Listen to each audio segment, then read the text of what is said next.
आजकाल 10 रुपयांची एखादी वस्तू घ्या किंवा हजारोंची शॉपिंग करा.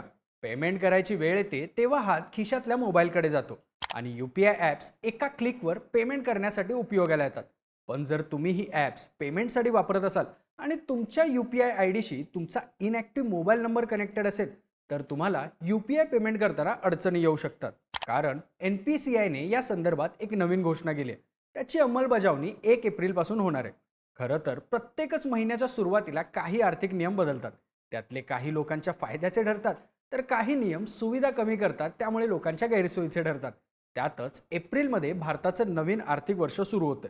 त्यामुळे या महिन्यात नेमके कोणते बदल होणार हे जाणून घेणं महत्त्वाचं ठरतं. दर महिन्याच्या सुरुवातीला घरगुती किंवा व्यावसायिक गॅसचे दर असतील, बँकांचे नियम असतील, UPIचे नियम यांसारख्या गोष्टी बदलतात. UPIशी जोडलेल्या मोबाईल नंबरच्या संदर्भात नेमका काय बदल होणार आहे? RBIने कोणता नवीन निर्णय घेतलाय? ATM मधून पैसे काढणं आता महागणार का?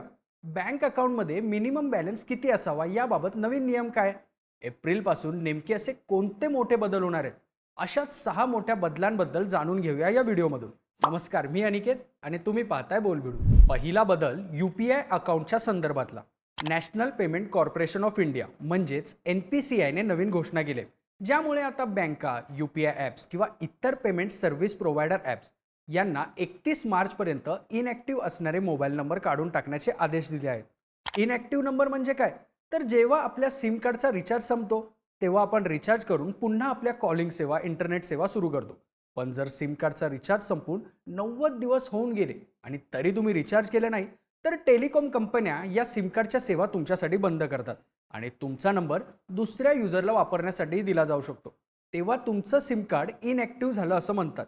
आता हा असा इनॅक्टिव्ह मोबाईल नंबर तुमच्या UPI अकाउंटशी जोडलेला असेल तर तुम्हाला NPCIच्या नव्या नियमांमुळे UPI पेमेंट करता येणार नाही. सुरक्षेच्या दृष्टिकोनातून NPCIने हा निर्णय घेतलाय. कारण बऱ्याच वेळा मोबाईल नंबर इनॅक्टिव्ह असला तरी युजर्स त्याच्याशी कनेक्टेड असलेलं UPI अकाउंट मात्र वापरत असतात. पण जर इनॅक्टिव्ह असल्यामुळे टेलिकॉम कंपनीने हा मोबाईल नंबर दुसऱ्या युजरला दिला तर मात्र त्याच्या UPI अकाउंटशी हा इनॅक्टिव्ह मोबाईल नंबर कनेक्टेड आहे, त्याला फसवणुकीचा धोका असतो. हेच टाळण्यासाठी NPCIने हा निर्णय घेतलाय. या निर्णयाची अंमलबजावणी करण्यासाठी बँका आता इनॅक्टिव्ह नंबर काढून टाकतील.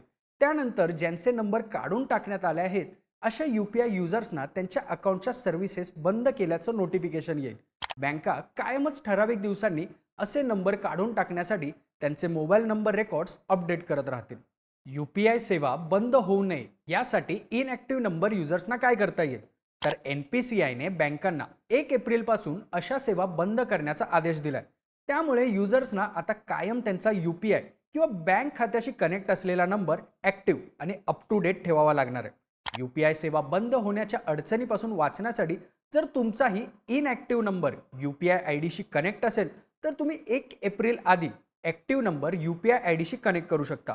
OTP व्हेरिफिकेशनसाठी मोबाईल नंबर UPI आणि बँक अकाउंटसाठी महत्त्वाचा असतो. यानंतरचा दुसरा बदल म्हणजे आता रुपे डेबिट सिलेक्ट कार्ड युजर्सना जास्त फायदे होणार आहेत.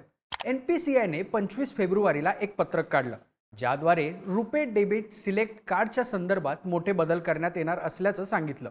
हे बदल 1 एप्रिलपासून लागू होणार आहेत. तसंच लोकांच्या मॉडर्न गरजा विचारात घेऊन हे बदल करण्यात आल्याचं NPCIने सांगितलं. त्यानुसार या कार्डसोबत ट्रॅव्हल, फिटनेस, वेलनेस याच्याशी संबंधित सुविधा देण्यात येणार आहेत. या कार्डसोबत ग्राहकांना एअरपोर्ट लाऊंज ॲक्सेस, अपघाती मृत्यू किंवा कायमचं अपंगत्व असं झाल्यास कार्डधारकाला 10,000 पर्यंतचा इन्शुरन्स देखील मिळू शकतो. हा इन्शुरन्स मिळण्यासाठी कार्डधारकाला अपघातानंतर 30 दिवसात कार्डवरून एक ट्रान्झॅक्शन करणं गरजेचं असणार आहे. यासोबतच जिम मेंबरशिप, OTT सबस्क्रिप्शनच्या संदर्भातही या कार्डमुळे 1 एप्रिलपासून फायदा होणार आहे. या सुविधा घेण्यासाठी वर्षाला ₹250 आकारले जाणार आहेत. यानंतर तिसरा बदल बँकांच्या मिनिमम बॅलन्समध्ये झालेल्या बदलाच्या संदर्भात. SBI, Punjab national bank, Canara bank आणि इतर काही बँकांनी 1 एप्रिलपासून त्यांच्या मिनिमम बॅलन्सच्या रकमेत बदल करण्याचं असल्याचं जाहीर केलंय. अकाउंटमध्ये मिनिमम बॅलन्स किती असावा हे तुमचं अकाउंट ग्रामीण, निमशहरी की शहरी भागातील बँकेत आहे त्यावरून निश्चित केलं जाणार आहे.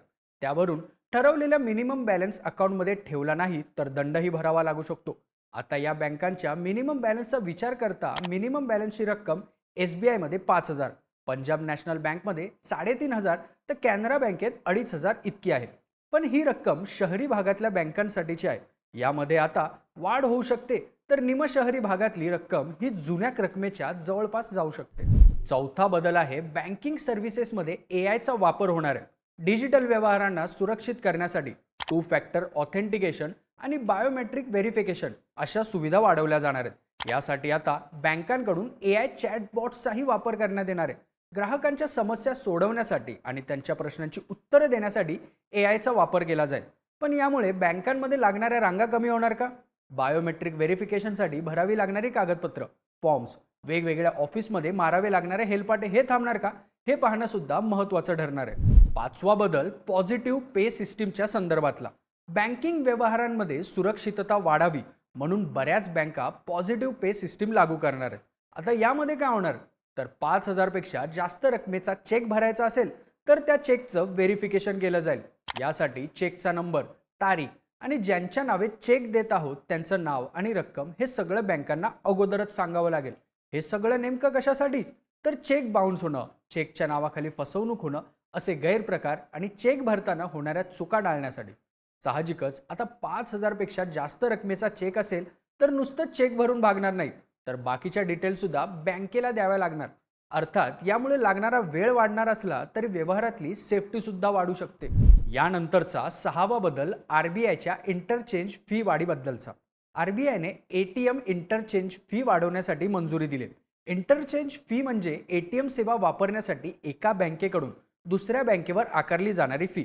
म्हणजे समजा तुम्ही एसबीआय बँकेचे ग्राहक आहात आणि तुम्ही ॲक्सिस बँकेचं एटीएम कार्ड वापरून पैसे काढत असाल आणि मुंबई, दिल्ली, कोलकाता, चेन्नई, बँगलोर, हैदराबाद अशा मेट्रो सिटीजमध्ये हा व्यवहार करत असाल तर महिन्यातल्या चौथ्या एटीएम ट्रान्झॅक्शनवर इंटरचेंज फी लागते.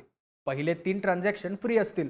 मेट्रो सिटीज सोडून इतर ठिकाणी तुम्ही 5 फ्री ट्रान्झॅक्शन करू शकता.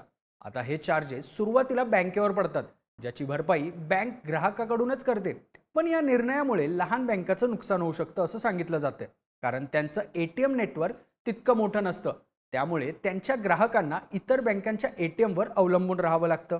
रिझर्व्ह बँकेने आर्थिक व्यवहारांवर एटीएम इंटरचेंज फीमध्ये ₹2 आणि गैर आर्थिक व्यवहारांवर ₹1 वाढ करण्यास मान्यता दिली, ज्यामुळे आता आर्थिक व्यवहारांसाठी इंटरचेंज फी 17 वरून 19 होणार आहे, तर गैर आर्थिक व्यवहारांसाठी इंटरचेंज फी ₹6 वरून ₹7 होणार आहे.